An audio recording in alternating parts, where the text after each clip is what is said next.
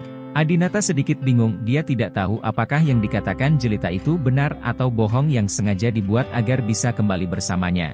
Adinata juga tidak ingin mengetahuinya. Bahkan jika itu benar, kamu sudah mempunyai ide untuk mengkhianatiku saat itu, dan aku masih tidak bisa memaafkanmu. Adinata berkata dengan dingin. Jelita mulai menangis lagi. Suamiku, aku punya alasan sendiri. Orang yang kucintai selalu kamu. Aku ditipu oleh Cakra karena aku terlalu ingin melakukan sesuatu untuk keluarga. Kamu juga tahu kalau di dalam keluarga, ayah dan pamanku berebut harta benda. Ayahku tidak punya anak laki-laki, dan perusahaan pasti akan diserahkan kepada naraswara di masa depan. Jadi orang tuaku terus menekanku untuk mendapatkannya perhatian nenekku sebanyak mungkin. Aku tidak tahu. Itu satu-satunya cara untuk melakukannya. Jelita tidak perlu memberitahu Adinata tentang hal ini. Adinata berkata, saya hanya akan berasumsi bahwa Anda tidak punya pilihan tetapi Anda terus mengatakan Anda mencintaiku, bukankah menurut Anda itu konyol? Anda sangat mencintaiku dan Anda tidak akan membiarkan saya menyentuh Anda selama 3 tahun? Jelita menangis dan berkata, ini yang diminta ibuku. Aku juga ingin menjadi pasangan sejati bersamamu, tapi ibuku tidak mengizinkanku. Percayalah, aku masih wanita murni, dan aku bisa menjadi pasangan sejati bersamamu malam ini. Jelita berkata sambil menarik jas Adinata lagi. Adinata membuang Jelita, jangan sentuh aku. Adinata berkata, Jelita, kamu sendiri yang mengetahuinya. Jika aku masih menjadi Adinata yang tidak berguna, atau Adinata yang sama yang mengantarkan makanan setiap hari, kamu tidak akan pernah berlutut di depanku hari ini dan mengucapkan kata-kata ini. Alasan kenapa kamu meminta maaf hanya karena kamu tahu kalau aku orang kaya? Aku tidak suka wanita yang sangat mencintai uang. Tidak mungkin kita bisa kembali bersama. Jelita dengan cepat menjelaskan, saya tidak suka uang, saya cinta kamu. Namun, tidak peduli apa yang dikatakan Jelita, Adinata mengabaikannya. Jelita sangat bersemangat hingga dia melemparkan dirinya ke pelukan Adinata. Awalnya, dia ingin mencium Adinata dengan paksa, tapi Adinata menghindarinya. Jangan lakukan ini, biarkan aku pergi. Adinata ingin menyingkirkan Jelita, tetapi tangan Jelita sepertinya menempel pada Adinata, kecuali dia menggunakan kekerasan, dia tidak bisa menyingkirkannya sama sekali. Jangan lepaskan. Jelita bertingkah nakal sambil memegangi Adinata. Anda. Tidak ada yang bisa dilakukan Adinata, dia tidak bisa menjatuhkannya hanya dengan satu pukulan, bukan? Jurus ini juga merupakan jurus yang diajarkan Hanasta kepada Jelita. Sambil menggendong Adinata, Jelita bertanya, kamu memberikan villa di Phuket untukku, kan? Kamu tahu, aku paling menyukainya di sana. Aku sangat ingin tinggal di villa di sana selama beberapa hari bersamamu. Ayo minum dan melihat laut bersama. Dan di sini, aku sangat menyukai villa ini. Bagaimana kalau aku pindah ke sini? Aku ingin memberimu seorang putra dan putri, oke? Serangan lembut Jelita pernah melunakkan hati Adinata. Namun, Adinata bukanlah seseorang yang bisa ditipu dengan mudah. Dia menguatkan dirinya dan mendorong Jelita ke tempat tidur. Karena tempat tidurnya sangat empuk, Jelita tidak akan terluka. Kemudian, Adinata berkata, Jelita, jika kamu berlutut dan meminta maaf kepadaku sebelum aku mengungkapkan identitasku, kita masih memiliki kesempatan untuk kembali bersama. Tetapi jika Anda menunggu sampai saya menjadi presiden untuk melakukan hal ini, saya hanya akan menganggap Anda menjijikkan. Setelah mengatakan itu, Adinata keluar dari kamar tidur karena takut dijerat oleh Jelita lagi. Sesampainya di lantai 1, Adinata berkata kepada Hanasta yang berpura-pura sedang menelepon, Hanasta, bawa Jelita pergi, aku ingin istirahat. Melihat wajah marah Adinata, Hanasta segera meletakkan teleponnya dan berkata, oh, aku akan pergi menemuinya. Dengan cepat tiba di lantai 3, Hanasta membuka pintu kamar tidur dan menemukan Jelita menangis di bawah selimut Adinata. Hanasta buru-buru melangkah maju untuk mengambil tisu untuk Jelita. Nona tertua, apa yang kamu lakukan? Kamu menangis begitu keras hingga ingus dan air mata. Bagaimana kamu bisa membiarkan Adinata tidur? Jelita memeluk Hanasta dan menangis, apa yang harus aku lakukan? Adinata tidak akan memaafkanku, jadi aku bahkan berlutut di depannya. Ini pertama kalinya dalam hidupku aku berlutut, Hanasta menepuk bahu Jelita dan berkata dengan nyaman, jangan khawatir. Ini pertama kalinya, bagaimana seseorang bisa memaafkanmu begitu mudah? Lakukan saja beberapa kali lagi. Lalu apa yang harus aku lakukan sekarang? Jelita bertanya. Tepat pada saat ini, guntur terdengar di langit di luar ruangan. Ini akan hujan? Hanasta mendapat ide dan berkata, pergi ke halaman, berlutut dan mohon maaf pada Adinata. Katakan saja dia tidak memaafkanmu, dan kamu akan terus berlutut di sana dan tidak bangun. Ya, Jelita juga mempertaruhkan nyawanya. Dia sekarang ingin menjadi Nyonya Ye, yang dikagumi oleh ribuan orang sesegera mungkin. Hanasta membawa Jelita ke bawah dan berkata kepada Adinata dengan sopan, Tuan Brahma, jika Anda mengganggu saya malam ini, kami pergi dulu. Adinata juga tidak keluar untuk mengantarnya pergi. Saya akan meminta sopir untuk mengantarmu keluar. Adinata mengatur agar sopir melepasnya, tetapi begitu Jelita keluar dari halaman, dia berlutut lagi. Adinata, jika kamu tidak memaafkanku hari ini, aku tidak akan bangun. Bab 79. Hanasta adalah penasihat militer Jelita, dan metode utamanya adalah menguntit Jelita. Dia berpengalaman dan mengenal pria dengan sangat baik. Saya tahu banyak pria yang bertutur kata lembut dan berhati lembut, wanita, terutama wanita cantik, akan mudah diterima jika mereka berinisiatif untuk mengejar dan meminta maaf. Hanasta berpura-pura terkejut, berjalan ke villa lagi, dan berkata kepada Adinata, Adinata, lihat, Jelita berlutut untuk meminta maaf lagi padamu, dan berkata bahwa dia tidak akan bangun jika kamu tidak memaafkannya. Aku baru saja membaca ramalan cuaca dan sebentar lagi akan turun hujan deras. Kenapa kamu tidak memaafkannya dulu? Kalau tidak, kalau nanti hujan turun dan dia masih berlutut, apa yang harus aku lakukan? Dalam 3 tahun terakhir, kamu telah merawatnya dengan baik sehingga dia bahkan tidak mengalami batuk atau pilek. Kamu tidak ingin dia sakit, bukan?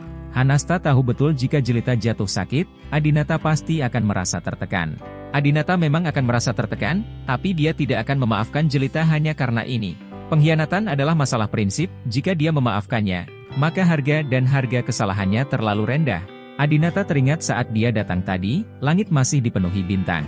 Dia mengira tidak akan hujan, jadi dia berkata, jika dia ingin berlutut, maka berlututlah. Setelah mengatakan itu, dia dengan kejam menaiki tangga menuju kamar tidur di lantai 3. Hanasta keluar lagi, berpura-pura membujuk Jelita untuk pergi, tapi sebelum pergi, dia berkata kepada Jelita, ayo, saudari. Sekitar 10 menit kemudian, ada guntur lagi di langit. Adinata datang ke jendela kamar tidur di lantai 3 dan menemukan bahwa langit sebelumnya penuh bintang, tetapi sekarang tidak ada bintang. Sebaliknya, yang ada adalah warna hitam suram. Wow, tetesan air hujan terus turun. Hari ini adalah cuaca paling aneh yang pernah kulihat. Adinata menghela nafas dengan emosi. Dia ingat ketika dia melihat ramalan cuaca di pagi hari, bahkan tidak dikatakan akan turun hujan malam ini. Dia merasa mungkin Tuhan memutuskan untuk menghukumnya dengan hujan ketika dia melihat wanita selingkuh Jelita berlutut. Gerimis turun satu demi satu pada rambut panjang Jelita yang indah dan halus, wajahnya yang halus, dan gaun mewahnya yang mahal. Adinata berdiri di lantai 3, memandangnya melalui jendela. Karena ada lampu taman tempat dia berlutut, Adinata bisa melihat penampilan Jelita meski saat itu sudah larut malam. Pada saat ini, Adinata memandangi mantan istrinya yang basah kuyup oleh hujan, tanpa ampun, dan bahkan merasakan kenikmatan balas dendam. Setiap orang bertanggung jawab atas dirinya sendiri. Jelita, berlutut saja. Aku tidak akan berhati lembut, Adinata berkata dalam hati di dalam kamar. Lambat laun, hujan semakin deras, dan angin semakin menderu-deru. Hujan deras menerpa tubuh Jelita, dan seluruh tubuhnya dengan cepat basah kuyup. Rambutnya benar-benar basah, telah kehilangan lapisan sebelumnya, dan semuanya menempel di kulit kepalanya. Semua riasannya hilang, dan riasan halus yang dia pakai selama 1 jam sebelum datang ke sini telah hilang sama sekali. Namun, bahkan pada saat semua orang seharusnya merasa sangat malu, Adinata menemukan bahwa Jelita masih sangat cantik saat ini. Wanita ini benar-benar kecantikan yang jarang terlihat dalam 1000 tahun. Dia sangat menderita setelah basah kuyup oleh hujan, tapi dia tetap terlihat sangat cantik. Pantas saja Adinata sangat menyukai Jelita di masa lalu, dia sangat cantik. Tetapi ketika dia berpikir bahwa dia tidak pernah mendapatkannya, Adinata merasa menyesal. Sejujurnya, Adinata tidak memiliki penyesalan emosional sekarang karena dia bercerai dari Jelita. Seperti yang ditulis 11 murong di Harapan, Adinata tidak pernah meminta Jelita untuk menyerahkan nyawanya, yang dia inginkan hanyalah momen itu dan proses cinta yang penuh semangat. Namun, proses Adinata penuh dengan penyesalan. Artinya, Jelita tidak pernah menjadi wanita Adinata. Adinata memandang Jelita, yang fitur wajahnya begitu indah hingga membuat orang menjilat layarnya, dan dia tiba-tiba memiliki ide jahat di dalam hatinya. Apakah aku ingin menjadi bajingan untuk sementara waktu? Berpura-pura memaafkannya terlebih dahulu dan membiarkan dia menginap malam ini. Tunggu sampai besok lalu berbalik melawanku dan menyangkalnya. Pikiran hanyalah pikiran, lagi pula ini adalah penyesalan terbesar Adinata dalam hidupnya. Tidak mungkin Adinata melakukan hal seperti itu. Adinata berhenti menatapnya, jangan sampai ide jahat ini perlahan menjadi kenyataan. Dengan cara ini, 1 jam telah berlalu, meski hujannya sedikit berkurang, namun tetap saja tidak berhenti. Adinata datang ke jendela lagi dan menemukan Jelita masih berlutut, sehat. Adinata menghela nafas, mungkin dia harus turun ke bawah dan memberitahu Jelita bahwa tidak peduli berapa lama dia berlutut, Adinata tidak akan pernah memaafkannya. Namun, dia takut Jelita akan mengganggunya seperti sebelumnya. Kejamnya, Adinata menunggu 1 jam lagi. Selama jam ini, Adinata telah melihat Jelita untuk melihat apakah dia akan malas dan beristirahat. Namun, Jelita berlutut di sana, tidak bergerak. Jelita. Adinata tahu bahwa Jelita memiliki tubuh seorang wanita muda, berbeda dengan Cynthia Yandra yang tangguh, Jelita tidak akan pernah bisa menahan hujan seperti itu. Benar saja, setelah 2 menit berikutnya, Jelita tiba-tiba menjadi gemetar. Baru saja mendengar ledakan, Jelita jatuh ke samping dan pingsan. Hampir sebagai reaksi naluriah, Adinata dengan cepat turun dan berlari keluar halaman. Jelita! Jelita! Adinata menepuk wajah Jelita dan mencoba membangunkannya. Namun, Jelita tidak bereaksi sama sekali. Adinata telah berada di medan perang, orang yang berpura-pura mati atau tidak sadarkan diri tidak bisa lepas dari pandangan Adinata. Oleh karena itu, Adinata yakin saat ini bahwa Jelita benar-benar pingsan. Jadi, Adinata menjemput Jelita, kembali ke villa, dan meletakkannya di sofa di lobi di lantai pertama. Ngomong-ngomong, ini pertama kalinya Adinata memeluk Jelita. Setelah menikah selama 3 tahun, Adinata akhirnya mendapat kehormatan ini. Memikirkan hal ini, Adinata tidak bisa menahan perasaan ironisnya. Tuan. Pelayan itu mendengar suara itu dan keluar dari kamar pelayan. Adinata mengambil handuk yang diserahkan oleh pelayan dan menyeka air hujan dari tubuh Jelita sambil berkata kepada pelayan, "Hubungi 120. Ya Tuan." Ambulans segera tiba, dan dokter membawa Jelita ke dalam mobil. Sebelum pergi, Adinata memberitahu seorang staf medis wanita, saat dia bangun, jangan katakan padanya bahwa saya membawanya ke dalam rumah. Katakan saja saya menjemputnya di luar halaman. Staf medis wanita itu sedikit bingung dan menjawab dengan datar, "Oh, baiklah." Kemudian, Adinata memberi staf medis nomor telepon keluarga Jelita. Setengah jam kemudian, rumah sakit afiliasi Aurous Halls. Jelita menerima infus dan sudah lama terbangun. Hanasta dan semua orang dari keluarga Wibisana juga datang. Jelita baik-baik saja, hanya masuk angin, dan keluarganya tidak mempedulikannya. Mereka lebih khawatir tentang apa yang akan terjadi jika Jelita pergi mencari Adinata. Juwita Jayanti bertanya, "Jelita, bagaimana percakapanmu dengan Adinata?" Jelita terisak dan berkata, "Adinata sangat kejam. Saya berlutut selama 2 jam dan dia tidak memaafkan saya." Hanasta melirik Jelita dan bertanya kepada perawat, "Saat Anda menjemputnya, apakah dia terbaring di kamar atau di halaman?"